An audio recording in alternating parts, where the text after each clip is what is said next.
My name's Chris Bird-Jones and I was born in Llangollen, brought up in the area. My grandparents were actually from Oswestry. The project for Cube's been going on, I've been working with the MA students from Wolverhampton, and we have been involved in projects over 18 months now, looking at different ways of incorporating glass into this one point within Cube itself in the building. We're hoping to experiment today with actually putting pieces in the glass when it's poured. They're called inclusions. So Seems like it kept coming up. yeah. It's an actual term for when you put the glass in. Yeah. But it's quite interesting what you were saying about the architecture and how you were trying to, it was quite open but all built into a centre. That's exactly what we were trying to get, this idea of... I suppose it depends on. Oh, that's quite nice that way. Yeah. It catches the light, doesn't it? Yes. Yeah, it depends on. That does Yeah. too. When the two... Quite different. Oh yeah, they are. Very heavy. Yes. Will the inclusions be coloured or No, they're going to be clear as well. clear as well? Because we felt Yeah. like if there was other exhibits Yeah. going on, we didn't want to compete with that. Yeah, that was in the sort of early days. I was keen to have glass. And what I've actually done is I've worked with a very clear, transparent strip up the centre, maintaining that stronger line of light, but then emphasising that with these two bands of sandblasting. But those are actually,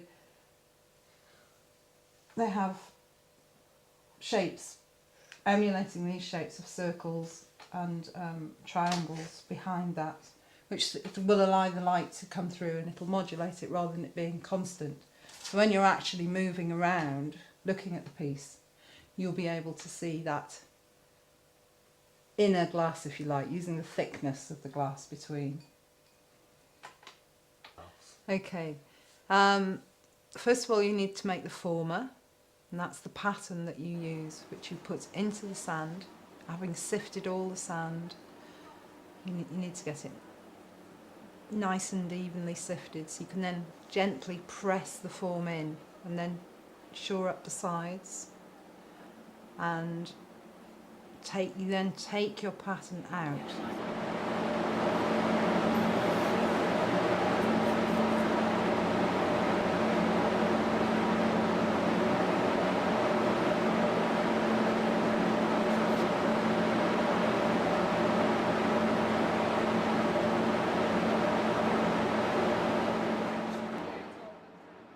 And you can then add forms to that once your basic form is in the sand.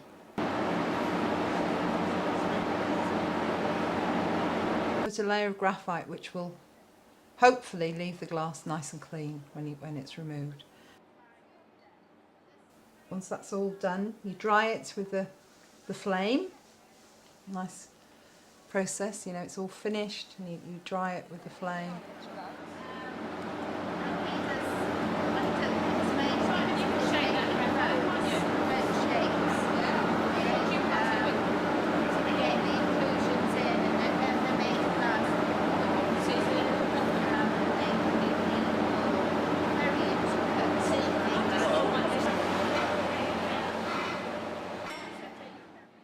So then, gathering the glass from the furnace.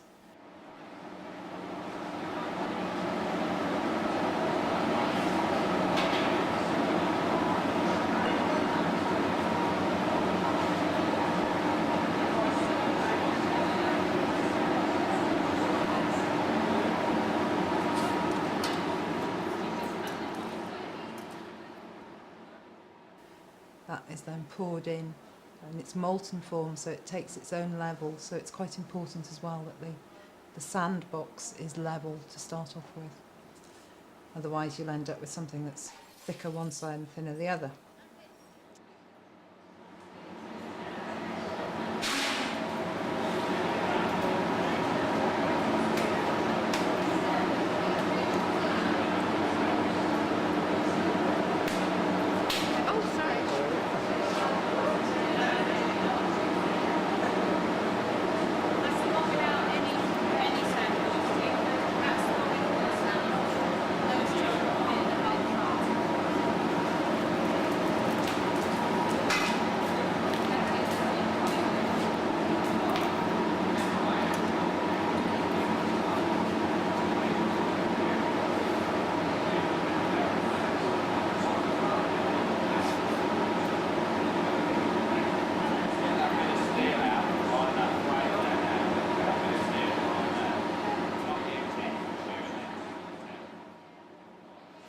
So that having been done, that then needs to cool slowly.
When you take the molten glass from the furnace, you can see that it's that wonderful cherry red as it's poured in, and gradually as it cools it will become clear, and when it's just slightly yellowy then you need to take the form. It's solidifying at that point. Maybe the very heart is still slightly soft, but it is quite a rapid transformation from molten to solid.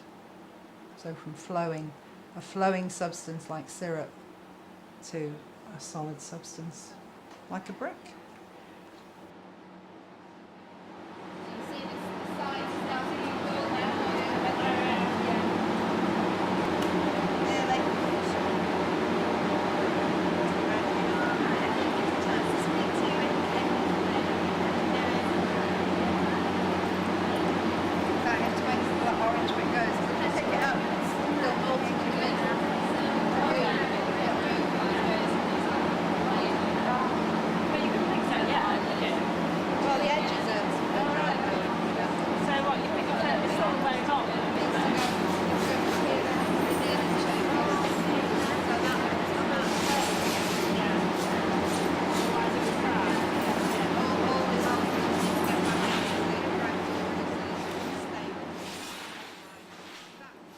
Once it's reached a fairly stable point and it's fairly solid, then has to go into the annealing chamber to cool down gradually and to be held at the temperature for annealing, which is when all the molecules go back into the same format to make it safe.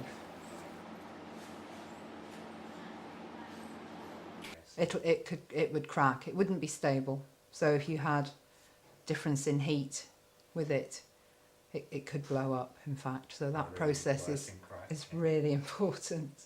And then, of course, once it's actually cooled, I'll just pick one up.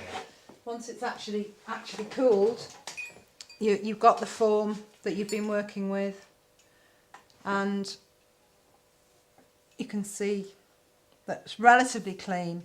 You might need to polish up some small parts of it, depending on the finish you want, but the back surface is actually completely flat, and you can then work cold on it, either polishing it or, as in this case, working with some sandblasting.